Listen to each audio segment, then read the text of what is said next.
Assalamualaikum warahmatullahi wabarakatuh.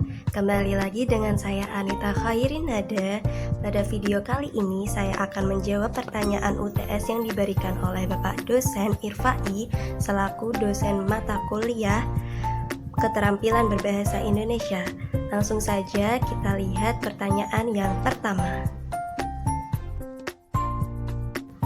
Untuk jawaban yang pertama, faktor penyebab terjadinya kesalahan dalam menulis meliputi keterbatasan waktu dalam pembelajaran menulis, kedua, kurangnya ketelitian dalam menulis, ketiga, kurangnya penguasaan kaidah penulisan ejaan. Contohnya seperti kata apotik. Apotik merupakan kata yang salah karena dalam KBBI kata yang benar adalah kata apotek. Contoh yang lain adalah kata sholat. Kata sholat merupakan kata yang salah karena dalam KBBI kata yang benar adalah kata salat. Untuk contoh yang lain adalah kata resiko. Dalam KBBI kata yang benar adalah risiko. Untuk pertanyaan yang kedua adalah sebagai berikut. Jawaban dari pertanyaan kedua yaitu kutipan langsung biasanya diawali oleh nama penulis dan diikuti oleh tahun terbit dan halaman. Sedangkan kutipan tidak langsung biasanya nama penulis berada di akhir dan disertai tahun terbit dan juga sumber tersebut. Berikut adalah contoh kutipan langsung dan berikut adalah contoh kutipan tidak langsung. Untuk pertanyaan yang ketiga adalah sebagai berikut. Biografi merupakan tulisan yang berisikan tentang riwayat hidup seseorang atau latar belakang, prestasi, atau pandangan seseorang tentang seseorang yang sedang diceritakan. Sedangkan bibliografi adalah daftar buku yang menjadi sumber rujukan atau bisa dikatakan sebagai daftar pustaka. Berikut adalah contoh dari biografi. Dan berikut adalah contoh dari bibliografi. Berikut adalah pertanyaan nomor 4. Apa perbedaan penggunaan kata jam dan kata pukul?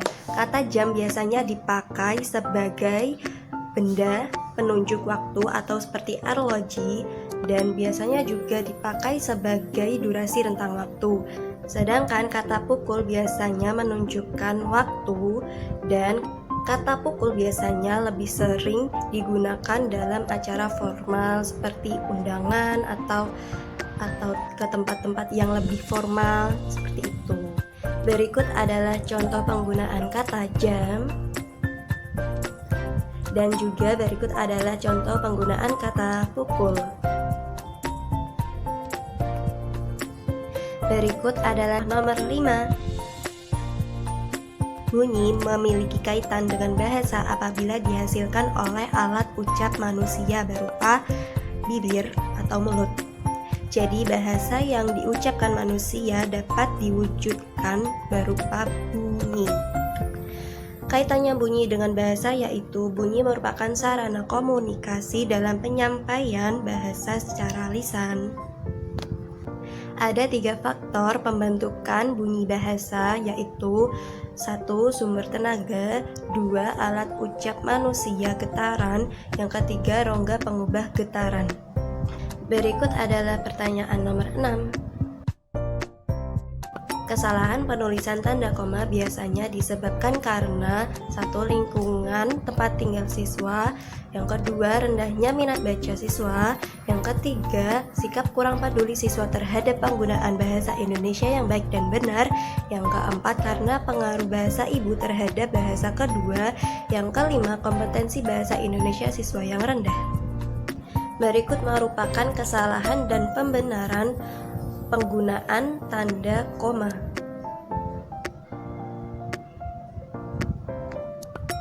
Berikut adalah pertanyaan dari nomor 7. Apa perbedaan dari tanda titik koma dengan tanda titik dua? Tanda titik koma biasanya dipakai di akhir perincian berupa klausa dan juga sebagai pemisah bagian pemerincian dalam kalimat yang sudah menggunakan kata koma. Sedangkan kata tanda titik dua biasanya dipakai di akhir suatu pernyataan lengkap yang diikuti oleh penjelasan atau pemerincian, dan juga tanda titik dua dipakai sesudah kata atau ungkapan yang memerlukan pemerian. Berikut adalah contoh penggunaan tanda titik koma, dan berikut adalah contoh penggunaan dari tanda titik dua. Berikut adalah pertanyaan dari nomor 8. Kesalahan penulisan huruf miring biasanya terjadi karena 1. Kurangnya pemahaman tentang kaidah penulisan huruf miring, 2. Kurangnya ketelitian dalam menulis, dan yang ketiga, dalam tulisan tangan, huruf atau kata yang dicetak miring diberi 1 garis di bawahnya. Berikut adalah contoh dari huruf miring. Berikut adalah pertanyaan dari nomor 9. Bentuk kesalahan dalam bahasa dalam pemakaian huruf vokal juga terdapat beberapa kosakata yang salah dalam pemakaian huruf konsonan. Beberapa kosakata tersebut yang masih salah dalam pemakaian huruf konsonan, misalnya huruf C, seperti kata penulisan Ibu Cipto. Ibu Cipto dalam bahasa Jawa biasanya tulisannya masih berupa T, J, I, P, T, O, Cipto. Padahal dalam bahasa Indonesia yang benar, kata Cipto yang benar adalah menggunakan huruf C.